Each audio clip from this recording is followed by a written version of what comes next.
आपण पाहत आहात आपल्या हक्काचे प्रतिध्वनी न्यूज। वृद्धेच्या गळ्यातील सोनसाखळी चोरणाऱ्या एका अल्पवयीन मुलासह एकास अटक। मिरज शहर पोलिसांनी वृद्ध महिलेच्या गळ्यातील सोनसाखळी चोरणाऱ्या एका अल्पवयीन मुलासह दोघांना अटक केली आहे। त्यांच्याकडून 1,89,000 रुपये किमतीचा मुद्देमाल हस्तगत करण्यात आला आहे। मिरजेत दिनांक 13 डिसेंबर रोजी रमा उद्यान या ठिकाणी श्रीमती रजनी भार्गव मेस्त्री वय वर्ष 80 या वृद्ध महिलेच्या गळ्यातील 10 ग्रॅम वजनाची सोनसाखळी मोटरसायकलवरून आलेल्या आरोपीने हिसडा मारून चोरली होती।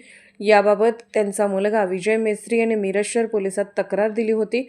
सदर गुन्ह्याचा तपास करत असताना पोलीस निरीक्षक किरण चौगले, गुन्हे प्रकटीकरण अधिकारी सहाय्यक पोलीस निरीक्षक अण्णासाहेब गादेकर यांच्या मार्गदर्शनाखाली पथकाने सीसीटीव्ही फुटेज तसेच तांत्रिक तपास करून सदर गुन्हा करणाऱ्या आरोपींना अटक केली आहे।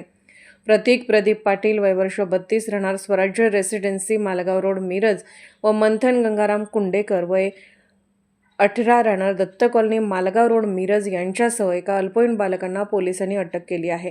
त्यांच्याकडून 1,12,000 रुपये किमतीची 9 ग्रॅम वजनाची सोन्याची लगड, 27,000 रुपये रोख व 50,000 रुपये किमतीची एक होंडा सुपर स्प्लेंडर गाडी जप्त करण्यात आली आहे। आमच्या प्रतिध्वनी चॅनलला सबस्क्राईब करा आणि बेल आयकॉनला क्लिक करा। मी किरण चौगले, पोलीस निरीक्षक, मिरज शहर पोलीस स्टेशन।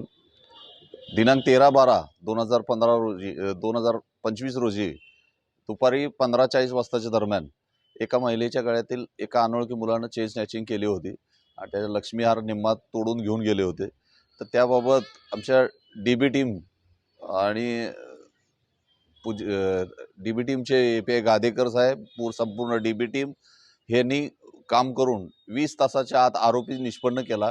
तांत्रिक विश्लेषणावरून आरोपी निष्पन्न केला। आरोपीकडून सोन्याचा जो पार्ट होता तेवढा प्राप्त केलेला आहे। तसेच जी रक्कम त्यांनी सोनाराला विकण्याकरता एका मुलाकडे दिली होती त्याच्याकडूनही ती पैशाची अमाऊंट जी आहे ती रिकवर झालेली आहे आणि त्याच्यानंतर जी सोनार आहे त्याला पण आपण त्यामध्ये अटक केलेली आहे।